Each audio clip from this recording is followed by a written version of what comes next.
Aprovechando que nos hemos encontrado presencialmente, hoy hablaremos de cómo nos hemos formado y cómo hemos llegado hasta aquí.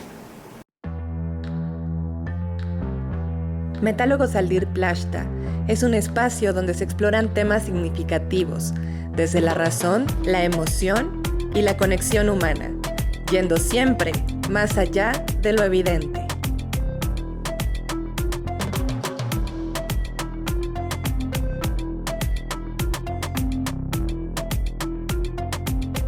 Seguimos juntos en México junto a Juan Carlos Saldir. Lo profesional, nuestra historia, cómo es que hacemos lo que hacemos. Filósofo, escritor, psicólogo, maestro. Hola Juan Carlos, qué alegría, qué bueno estar aquí. ¿Qué tal, Gabriel? Es un gusto que por fin, después de todo este tiempo, por fin vamos a poder grabar un metálogo en persona. Los dos juntos aquí, sí. Cuerpo a cuerpo, mente a mente, emoción a emoción. Aprovechando tu visita a la Ciudad de México, lo cual nos tiene muy contentos que estés por aquí.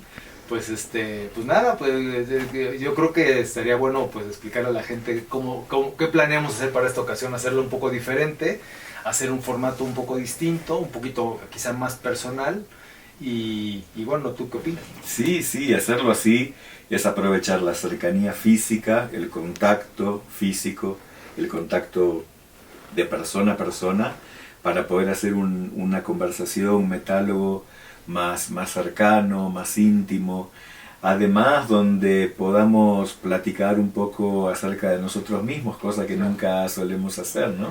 Como presentarnos un poquito, quiénes somos, qué hacemos, cómo es que llegamos hasta aquí, ¿no? Exactamente, pensamos en hacer una división en cuatro fragmentos y bueno, pues si quieres sin más dilación, pasamos al primero, ¿qué te parece? Empecemos. Muy bien, Juan Carlos. Entonces, ¿qué te parece si en este primer segmento nos cuentas acerca de tu formación? ¿Cómo llegaste? ¿Cómo llegamos al día de hoy? ¿Cuáles fueron los hitos de tu vida que tú consideres importante compartir para contarnos quién eres y cómo llegaste a ser el que eres hoy? Pues sí, eso puede ser interesante, el construir una pequeña biografía a partir de momentos clave, ¿no? Pues obviamente el primero podría ser el nacimiento mismo, ¿no? Vengo de una familia de emigrantes españoles que se asentaron en la Ciudad de México, en el Estado de México, y bueno, durante muchos años pues mis abuelos trabajaron en diversas cosas comerciales y demás. A partir de ahí se casan mis padres, nazco yo, y bueno, esos primeros años pues fueron de infancia, digamos, normal, y digamos el primer hito que yo podría considerar fue el divorcio de mis padres. Yo tendría, no sé, 9 años, y nos fuimos a vivir a casa de mi abuela. Justo unos meses antes había muerto mi abuelo, entonces eso fue una situación que fue muy influyente para mi personalidad y para la construcción de la persona que soy en aquel tiempo, ¿no? Otro hito podría ser mi decisión ante mi desconcierto adolescente de no ir a la universidad de inmediato. Cuando yo termino la prepa realmente no tenía la más remota idea de qué quería hacer, y opto por ponerme a trabajar en un negocio familiar, y ahí me pasó una buena cantidad de años. Aunque también fue un momento en alguno de esos, en ese tiempo me tocó una de las crisis económicas más fuertes en México en 1994. El negocio nunca pudo levantar bien, y simultáneamente con eso descubrí el siguiente hito, que era mi vocación literaria, ¿no? Mi deseo y mi necesidad de escribir. ¿Y cómo empezó eso? ¿Cómo empezó? ¿Cómo te diste cuenta que surgió Pues eso? eso fue algo muy de esas circunstancias de la vida que no tienen mucha explicación, porque pues realmente yo ni siquiera era lector. Yo leía eventualmente, poco a poco, estando en el negocio, pues como había muchos tiempos muertos, empecé poco a poco a leer y demás, pero pues más por rellenar los espacios vacíos que por verdadero deseo, por verdadera vocación, hasta que de manera completamente circunstancial en mi oficina de ese tiempo hubo un colaborador que estuvo con nosotros apenas 2 o 3 meses, y siempre traía consigo un libro, siempre lo traía, y cuando se iba con él en la mañana, o sea, llegaba con él por las mañanas, siempre se lo llevaba cuando se iba, se ve que era lo que leía en el autobús o no sé, pero el último día lo dejó, ¿no? Entonces se me quedó ahí en la oficina y yo lo tuve en el librero por una buena cantidad de meses. ¿Y qué libro era? Era Crimen y Castigo de Dostoyevski. Es más, mira, por aquí debe estar el ejemplar mismo. Ajá. Está de aquel lado. ¿Y qué significó para ti No, ese libro? realmente, es decir, mi gran pregunta es qué me impulsó a leerlo, porque podría no haberlo leído. Claro. O sea, esa es una de las cosas que más curiosas me resultan. Pero eso sí, en el momento en el que empecé a leerlo, me sumergí y recuerdo particularmente la escena en donde Raskolnikov asesina a la anciana y a la sobrina. Y en ese momento yo dije, yo quiero hacer esto. O sea, yo quiero generar esta emoción. O sea, yo quiero que con palabras hacer sentir a alguien lo que yo estoy sintiendo ahora mismo. Ah, y ahí te diste cuenta que querías escribir. Ahí en ese instante fue así, pum, en ese instante. Y ese señor que trabajaba ahí en el negocio... No lo volví a ver, no me acuerdo ni cómo se llama. Pero que era un ángel así que cayó No. Y para dejarte tenemos que iniciar a Juan Carlos en este la camino. verdad es que no me atrevo a pensarlo, o sea, no sé, no me gusta pensar en esos términos tan esotéricos, pero bueno, es una interpretación posible, ¿no? Porque a veces en la vida hay hitos que parece que se van encadenando de una manera que pareciera que son casuales, Claro. pero que después uno puede seguir el hilo y se da cuenta que van marcando todo un camino, ¿no? Claro, y dentro de esos hitos hay eslabones en donde los eslabones son lógicos. Uh-huh. Lo curioso de este eslabón es que no es lógico. No. O sea, es algo que ocurre completamente fuera de lo habitual, de Claro. lo normal, ¿no? A ver, y te diste cuenta que querías ser escritor, ¿y qué vino después? Ah, no, me senté a escribir una novela. Ah, ahí. Ahí mismo, sí. O sea, empecé al día siguiente, a los 3 días, pero de inmediato. Sin estudiar, Nada. sin taller literario, Nada. Me senté y escribí una novela. Y la escribí y la terminé. O sea, ahí se la completa. Wow. Obviamente está en la basura, como debería que estar. Pero lo hice. O sea, escribí una novela a partir de esa experiencia. Obviamente, cuando yo terminé esa novela, pues no tenía la más remota idea qué hacer con ella, no me acuerdo bien, supongo que la llevé a editar, yo no sé qué hice, pero en alguno de esos fui a dar con un editor que me dijo, a ver, lo que tienes que hacer es estudiar y ponerte a leer y ponerte a tomar talleres, a tomar cursos, o sea, aprende el oficio, ¿no? Claro. O sea, esto no es así. Sí. Bueno, más adelante en otro segmento nos vas a contar cómo es el oficio de escritor, Sí. ¿no? Pero bueno, pasémoslo ahora y después vemos. Sí, y a partir de ahí, bueno, empecé de la mano con que tenía que trabajar para subsistir y demás. Sí, fui, obviamente a partir de ahí fue ya una lectura compulsiva, todo el tiempo estaba leyendo, todo el tiempo estaba, tomé cursos, empecé a escribir otras cosas, empecé a practicar, a aprender, pues prueba y error. Y siempre convencido de que ibas a ser escritor. Sí, de que ya a partir eras de ese escritor. momento sí, a partir de ese momento nunca he tenido ninguna duda. ¿Y cuánto tiempo pasó desde aquel episodio del libro que leíste, Crimen y Castigo, hasta hoy? Pues deben de estar pasando 30 años, yo creo. 30 años, ajá. ¿Y cuáles serían los siguientes hitos? ¿Qué vino después? Después, el siguiente hito que me transformó fue dejar el negocio familiar porque quebró y dedicarme a otra cosa. En ese momento, pues lo que se me apareció en la vida, tampoco no fue algo muy escogido, pero sucedió. Fui a parar a trabajar en bares. Por cuestiones de un primo, tenía un negocio que estaba por abrir y ahí acabé trabajando. Después me aventé ahí 15 años. 15 años. ¿Y escribías simultáneamente? La verdad es que en alguna etapa, en la etapa final sí, pero en los primeros 8 o 10 años no.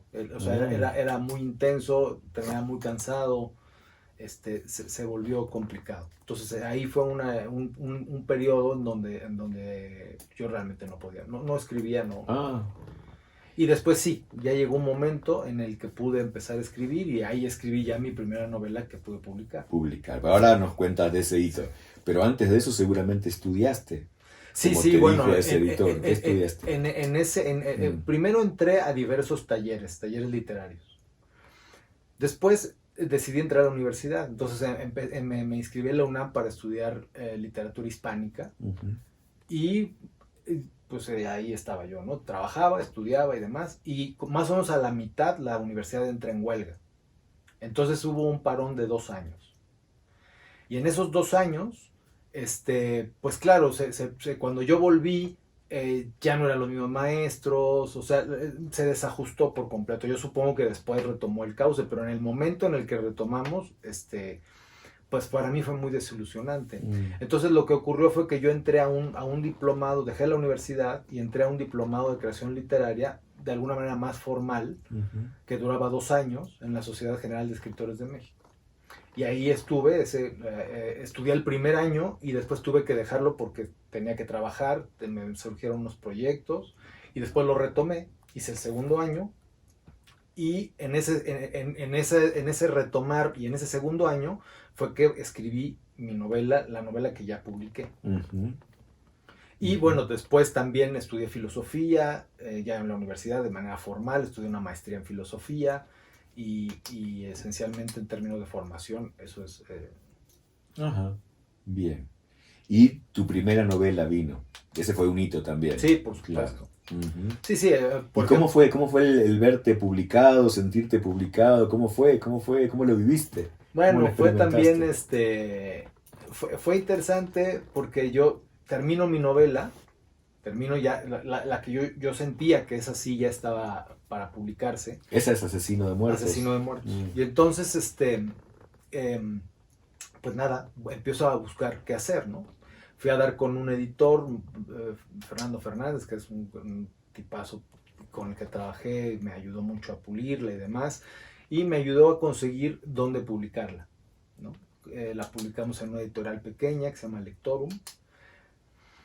Y bueno, hubo varias circunstancias de distribución y de cosas que no salieron como yo esperaba, ¿no? Entonces la novela no arrancó bien, pero ese también fue otro hito. En el momento en el que yo la termino y la publico, me entra la convicción de que faltaba una revisión, o sea, de que lo hice precipitadamente.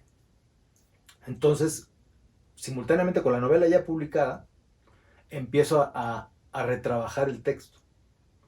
Y hago una segunda edición donde le quito, pues no sé, el 30%, o sea, lo reduzco. Wow. Sí, le quité un buen pedazo porque tenía mucho... Ya de por sí es una novela gorda, pues, ¿no? Claro. Fíjate, ahora es gorda, bueno, sí. Pues cuando la publiqué la primera vez era todavía más gorda. Sí.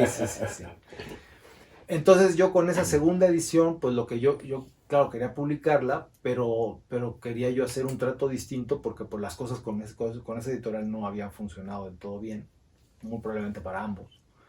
Y entonces, bueno, pues busqué, la verdad no, ahora mismo lo tengo un poco borrado cómo fue, pero fui a entregar, yo lo que quería era no irlo a dejar a una editorial, porque si tú vas a dejar un engargolado a una editorial y no te conoce nadie, pues va a acabar en el cuarto de los engargolados perdidos.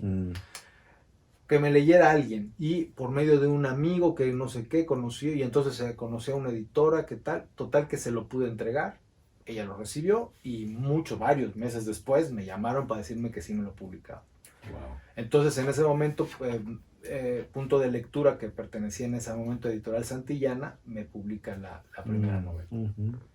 Y bueno, ahí me empecé a sentir ya un autor publicado. Antes realmente creo que sí fue un experimento, una prueba de las que... O sea, que desde aquel episodio de Dostoyevsky que te dijiste, este es mi camino, voy a ser escritor, hasta que te publicaron tu primera novela, ¿cuánto tiempo pasó? Pues mira, de haber pasado, yo creo que, híjole, pues mira, 20 años yo creo. 20 años, wow, de trabajo, sí. Sin que nadie en el mundo se entere de que tú estabas escribiendo. Sí, quizá 18 por ahí, ajá, pero no mucho menos. Wow. Y después vino la segunda novela. Y después vino la segunda novela que la empecé a trabajar casi de inmediato que publiqué Asesino de Muertos, pero me empezó a crecer y empezó a convertirse en un caos el texto para mí, ¿no?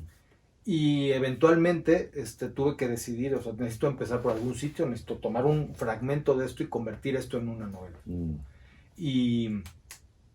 Y efectivamente fue lo que hice, tomé un pedazo, digo ya si quieres al rato que hablemos de la escritura en sí te cuento esa parte, pero Sí. tomé un pedazo y bueno, después de diversas circunstancias, se convirtió en Donde empieza la noche, que es la segunda novela que me publicó Editorial Planeta en el 2018. Ajá. Okay. Y bueno, eso, esencialmente. Juan Carlos, y sigues escribiendo, yo sé que tienes otras ahí, pero publicadas tienes esas dos hasta ahora, ¿no?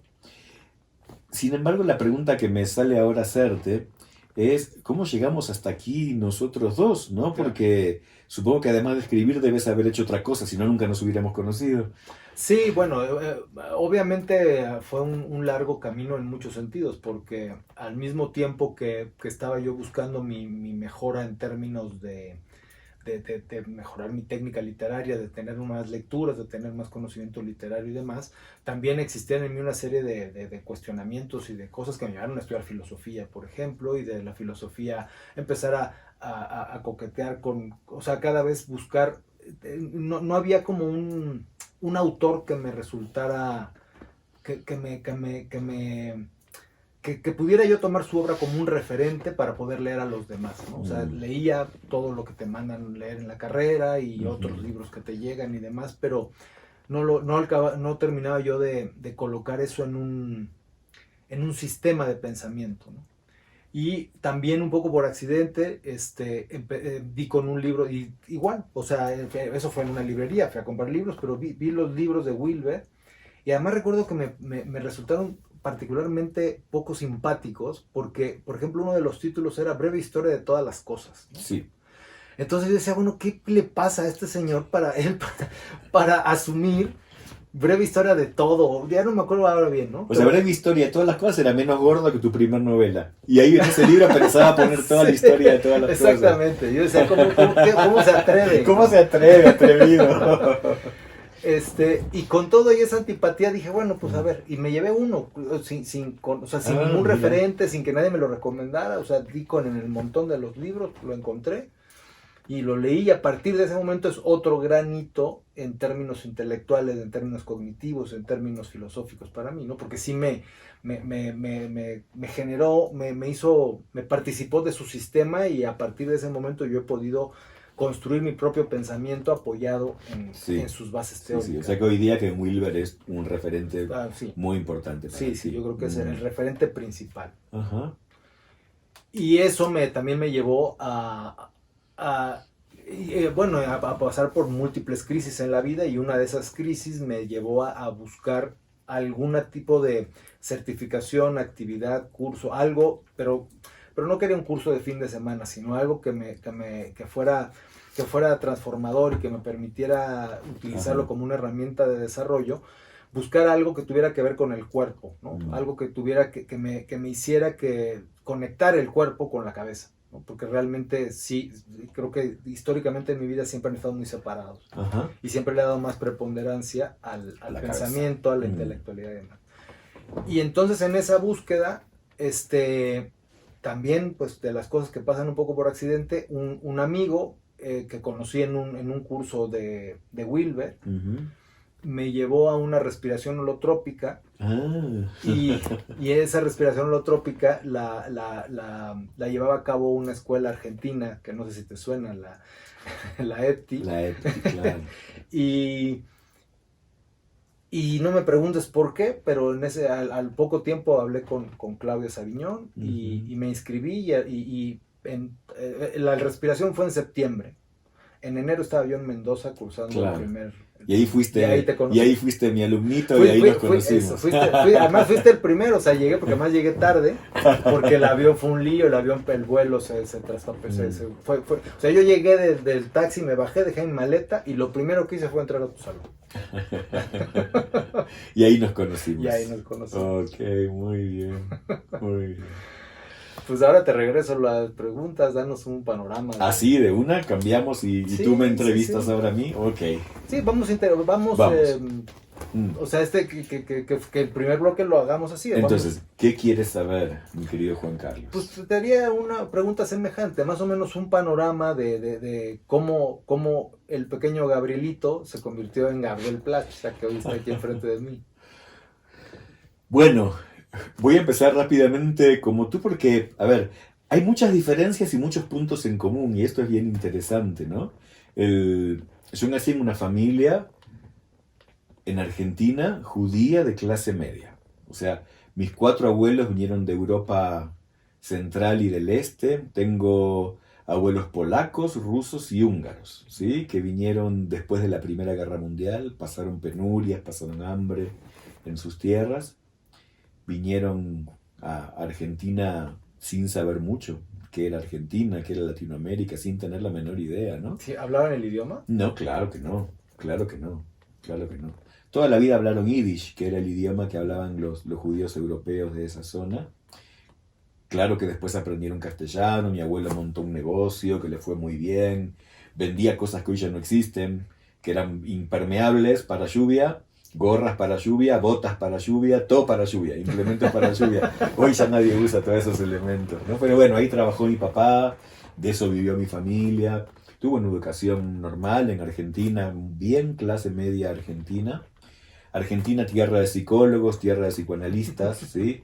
Tal vez el primer hito importante fue que mi mamá me llevó al psicólogo cuando tenía 8 años. Hice un año de terapia de grupo a mis 7, 8 años. Eso es interesante porque, o sea, en ese tiempo, por ejemplo, mi familia venía también un poco, no huía de la guerra en el sentido en el que la tuya, pero también emigraron a consecuencia de la pobreza que había en la época franquista y demás.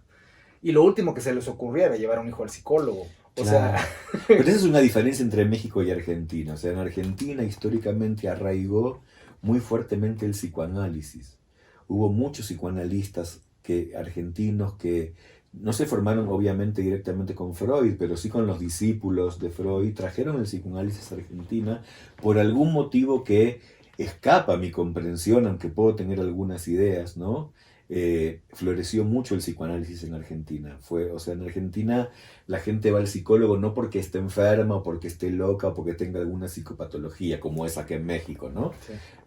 En Argentina, en aquella época más todavía, cualquier persona de clase media educada, algún contacto con el psicólogo tenía que tener, para autoconocerse, para desarrollo personal, para poder crecer, para poder como, no sé. De hecho, cuando mi mamá me llevó al psicólogo la primera vez era porque yo tenía síntomas importantes, tenía terribles fobias a la noche, a la oscuridad, a los perros, era tartamudo, o sea, tenía un montón de cositas de pequeño, ¿no? Entonces, supongo que esa terapia me hizo bien. No, pues sí, claramente sí. Y de ahí empezó un largo camino, porque hice terapia a mis 15 años. Esa terapia, ese que fue un hito importante, porque ese psicólogo que fui a mis 15 años hasta los 17, fue fundamental para que pudiera estudiar psicología. Porque obviamente mis padres no estaban de acuerdo en que estudiara psicología. Porque psicología es una carrera para mujeres y además de qué iba a vivir. O sea, cómo ganar dinero, ¿no? Entonces no querían que estudiara psicología. Este psicólogo hizo una serie de entrevistas familiares y ahí logramos convencer a mis padres. Mi padre dijo, está bien, Gabriel, como dice acá el licenciado, te vamos a apoyar, pero ¿de qué vas a vivir? O sea, para tus ratos libres está bien. Claro, o sea, como joven, claro, bueno, si no hay más remedio, ¿no? Claro, pero ¿qué vas a hacer? Sí. Bueno, algo que también fue un hito en mi vida que me marcó bastante mi camino es que desde toda mi infancia y mi adolescencia participé en un club, en una institución de la comunidad judía en Argentina, donde había mucho desarrollo de la educación no formal, ¿sí? Y ahí descubrí claramente mi vocación de trabajar con gente, con grupos. Yo vengo trabajando con grupos desde mis 19 años, te diría, de manera, o sea, ininterrumpida, ¿no? Hasta mis 59, son 40 años que vengo trabajando con personas, con grupos en distintas formas, ¿no? Eso es como una línea en toda mi vida, no solamente como terapeuta, como coach, sino también como profesor, enseñando en los más diversos ámbitos, en la universidad, en cursos, en talleres, en capacitaciones. Fue siempre una línea en mi vida. Siempre trabajé con personas, me especialicé en el tema de la comunicación humana, ¿sí? Tal vez a causa de mi tartamudez de chiquito, de mi introversión de chiquito, ¿sí? Pasé largos años en mi infancia y mi adolescencia prácticamente sin hablar, era enormemente introvertido. Eso es muy interesante y lo platicábamos ayer, obviamente tomando un café, Sí. El cómo tu vocación tiene que ver con tu reto de vida, con tu reto existencial, ¿no? O sea, si te la permites descubrir, porque pues a veces haces lo que hay que hacer, ¿no? Pero si te permites descubrir verdaderamente qué es lo que tienes que hacer, normalmente noto que tiene que ver con la herida, o sea, con la herida, como lo queramos plantear, con la herida, con el reto de vida, con el mayor desafío existencial, terminas haciendo o terminas involucrándote en ese ámbito, ¿no? Y suena que en tu caso podría aplicar también, ¿no? El cómo la comunicación se vuelve central cuando tenías a lo mejor apuros para comunicar, ¿no? Totalmente. Pero eso queda claro en mi caso y en el tuyo. ¿Cuál es la herida que te impulsó a ser escritor? Ese es... o filósofo también, porque no es solamente escritor. O sea, una persona que busca el conocimiento, la comprensión del mundo. Sí, yo creo que para mí es el saber, o sea, el saber por qué, ¿no? O sea, por ejemplo, una de las cosas que a mí más ruido me hacían, o que más me molestaban, o que más me incordiaban, era el tener que creer porque sí, ¿no? Tanto en lo religioso como... tú tienes que hacer esto porque así es la familia, tú te tienes que, lo que tienes que hacer es así, y lo correcto esto es lo correcto porque nuestra experiencia nos dice que así es, y a mí todas esas cosas me cuestionaban muchísimo, ¿no? O sea, y el saber por qué de las cosas, pero seguramente hay otra herida que probablemente en la conversación salga, pero no la tengo ahora mismo clara, me parece que tiene que haber algo más. Sí. Sí, no solamente de heridas, creo que en parte nace de ahí también como ese fueguito que empieza a impulsarte, pero también hay como una necesidad de expresión. Por ejemplo, en mi caso sí hay una necesidad de expresión y de expresión profunda, es decir, porque la novela si la haces bien, te obliga a desnudarte mucho, ¿no? Y después está toda la parafernalia de la ficción que recubre, pero hay mucho de tuyo, de verdad tuya, reconocida y no, en los textos de ficción. Bueno, eso nos vas a platicar en un rato cuando nos metamos ahí en el mundo de la escritura, ¿no? Sí.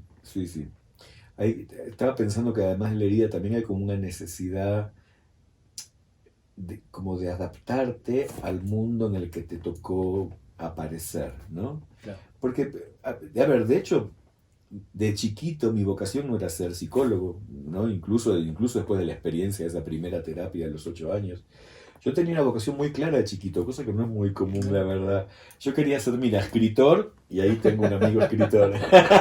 Bueno, tú también has escrito, pero mira qué loco. Que... Quería ser filósofo, y ahí tengo un amigo filósofo. Y quería ser maestro, y ahí sí soy maestro. Esa la logré. Pero lo de psicólogo vino más tarde, cuando tenía que terminar el colegio, la secundaria, lo que aquí llaman la prepa, digamos. Y entonces tenía que elegir una carrera universitaria. Y pensé en estudiar filosofía, porque de verdad me interesaba mucho, pero no me podía imaginar, yo tenía 17 años, no me podía imaginar de qué trabajaba un filósofo en el siglo XX, ¿no? Entonces, cuando tuve que buscar una salida laboral, dije, bueno, mejor voy a ser psicólogo. Y ahí entré a la carrera de psicología, que fue un hito.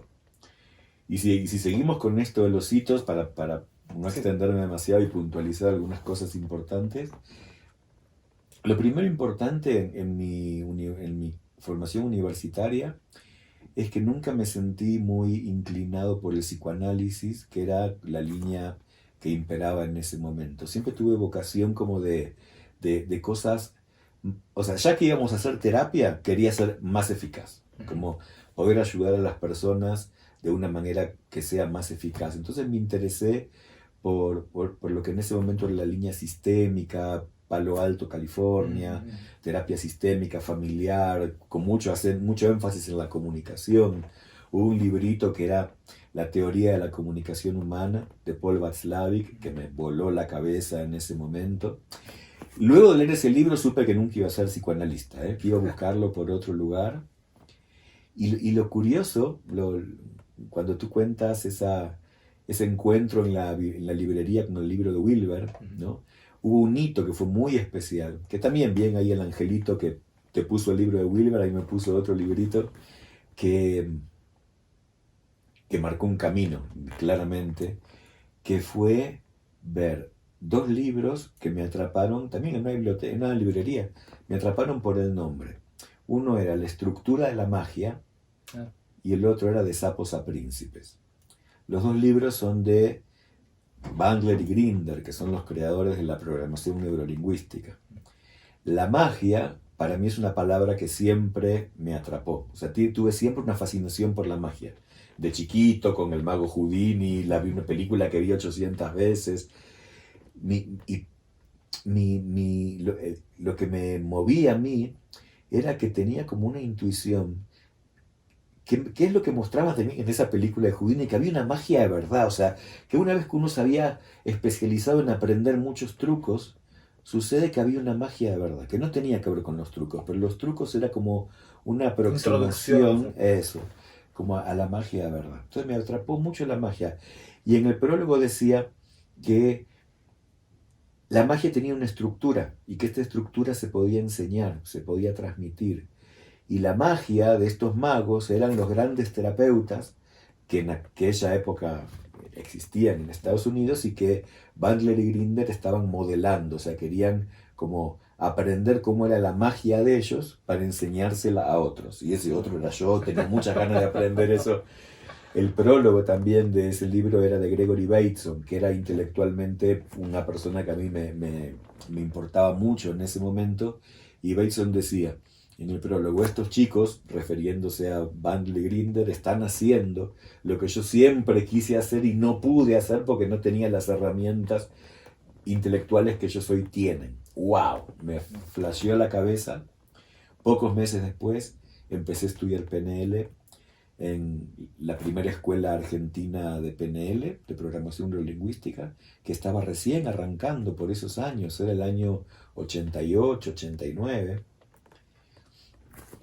Hice toda la formación en PNL y como era un psicólogo yo joven y eso estaba recién empezando y se ve que le caí bien a mis maestras que dirigían el instituto, me ofrecieron integrar un equipo que se estaba formando en ese momento donde había médicos y psicólogos. La cuestión es que eso fue un gran hito porque eso fue como tal vez lo más importante de mi formación como terapeuta. Durante 10 años trabajamos intensamente aplicando la programación neurolingüística a la terapia. Y era como un centro como en el cual investigábamos, nos reuníamos todas las semanas, durante esos 10 años, todas las semanas, 10 años. 3 horas por semana para trabajar en equipo, supervisar los casos, aprender cómo hacerle con los pacientes que nos consultaban. Sí. Los pacientes no iban por la programación neurolingüística porque empezaba, sino que tú se la aplicabas como tu herramienta de trabajo. No, sabes que no, a ese lugar sí llegaban por la PNL porque era muy nueva, se estaba difundiendo. En aquellos primeros años la gente conocía la PNL por la terapia. Después la PNL se diversificó para otros campos y perdió mucha importancia en la terapia. Pero mira, hubo un hito también ahí que una periodista de uno de los diarios más importantes de Buenos Aires tomó un par de sesiones para trabajar una fobia que tenía a manejar el automóvil. En 2 sesiones logró curarse esa fobia. Lo escribió en el diario, a la semana siguiente teníamos filas. Teníamos ahí 100 personas queriendo pedir atenderse con nosotros. Imagínate, fue un boom en esos años. Fue súper bueno para mí, aprendí muchísimo para mí. Estoy enormemente agradecido a mis maestras, Lidia Muradev, Lidia String. Pero en algún momento empecé a sentirme un técnico de heladeras, de lavarropas, de máquinas, porque la PNL es muy técnica, busca resultados muy concretos, y empecé a sentir que me faltaba profundizar en el ser humano, en la parte emocional, en lo corporal, en el sentido más profundo de la vida, ¿no? La PNL es muy técnica, muy eficaz, muy técnica, y a mí me faltaba algo. Y ahí empecé a formarme como terapeuta gestáltico. O sea, ese fue otro hito de mi vida. Claro. Una formación súper importante para mí, 3 años muy intensos de formación en Gestalt. También en Buenos Aires. En Buenos Aires, sí. Donde había una escuela muy importante de Gestalt. al estilo más clásico de la Gestalt de Fritz Perls, ¿no? Bien corporal, bien emocional, mucho más vivencial, mucho menos intelectual, que era la psicología que imperaba en ese momento en Buenos Aires.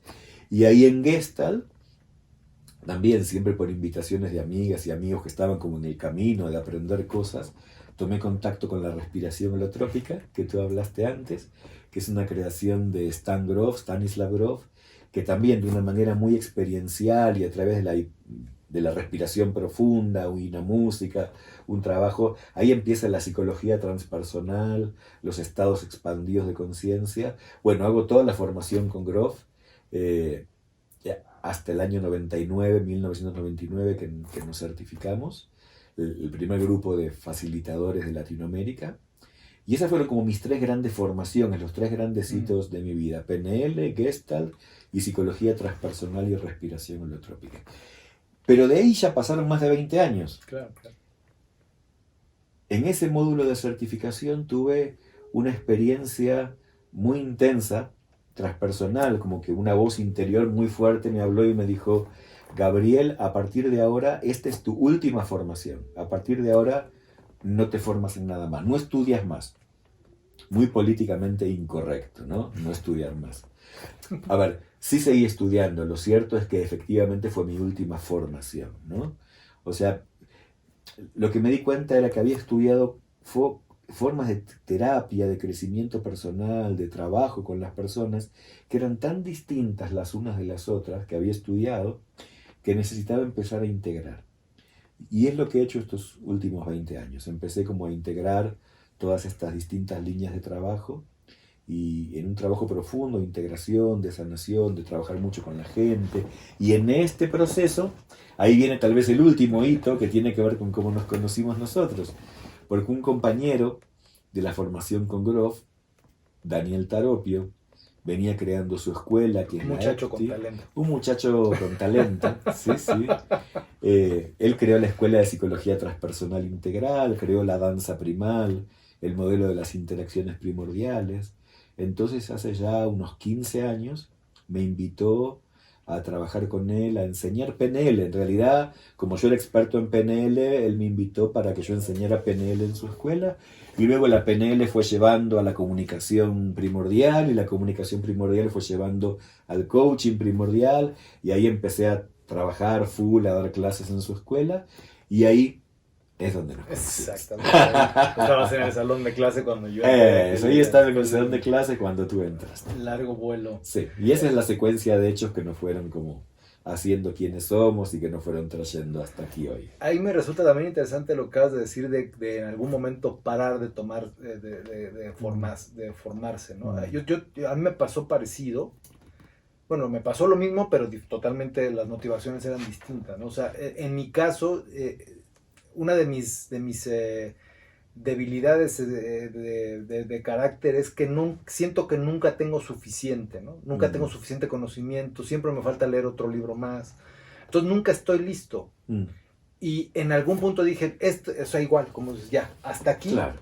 Y ahora Claro. ahora ya me toca hacer lo mismo. Sí. Porque si no, te vuelves alumno perpetuo, porque, o sea, sí tiene una parte meritoria de no dejar de prepararte, pero no tienes por qué dejarlo de hacer. Sí. Pero al mismo tiempo es una manera de escudar, en mi caso lo era, de no tener yo la responsabilidad de hacer, sino que estoy aprendiendo, ¿no? Y eventualmente lo haré, pero ese eventualmente, si no pones un hoy, y hoy es ya, no ocurre, al menos en mi caso no ocurría. Yo hubiera podido seguir tomando cursos y certificaciones y cosas pues, por muchos años más. Totalmente. Entonces, en mi caso era eso, era un, ya no puedes seguir porque ya no toca, o sea, ya. Claro. También sí, es un momento vital también en tu vida, ¿no? Siempre puedes seguir estudiando, siempre puedes seguir aprendiendo.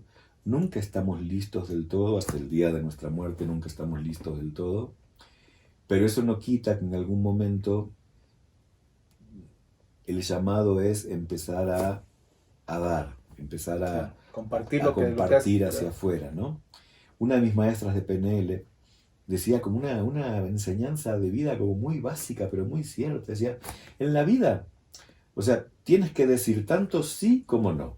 Si dices muchas veces más sí que no, está desequilibrado. Si dices muchas veces más no que sí, está desequilibrado. En la vida hay que recibir tanto como dar.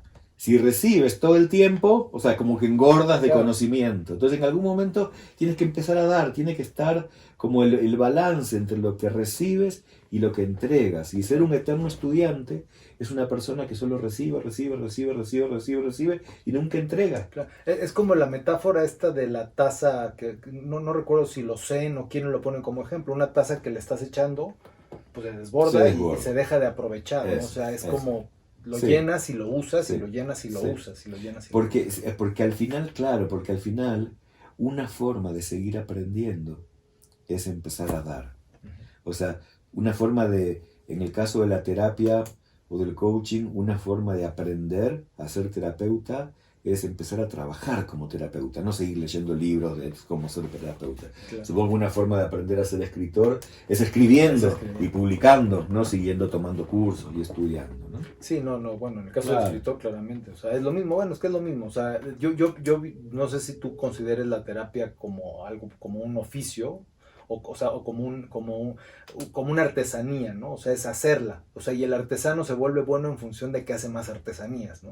Uh-huh. O sea, no es como el gran artista genio que hace 3 trazos y ya acabó, ¿no? El artesano se vuelve bueno a partir de hacer muchas, ¿no? Bueno, ahorita vamos a hablar en un rato de la profesión, de la terapia. ¿Cómo estamos de tiempo? Bueno, me parece que nos repasamos de tiempo, ¿no? Bueno, si quieres vamos a concluir esta primera primer cuadrante, primera etapa, y bueno, pues ahora venimos con la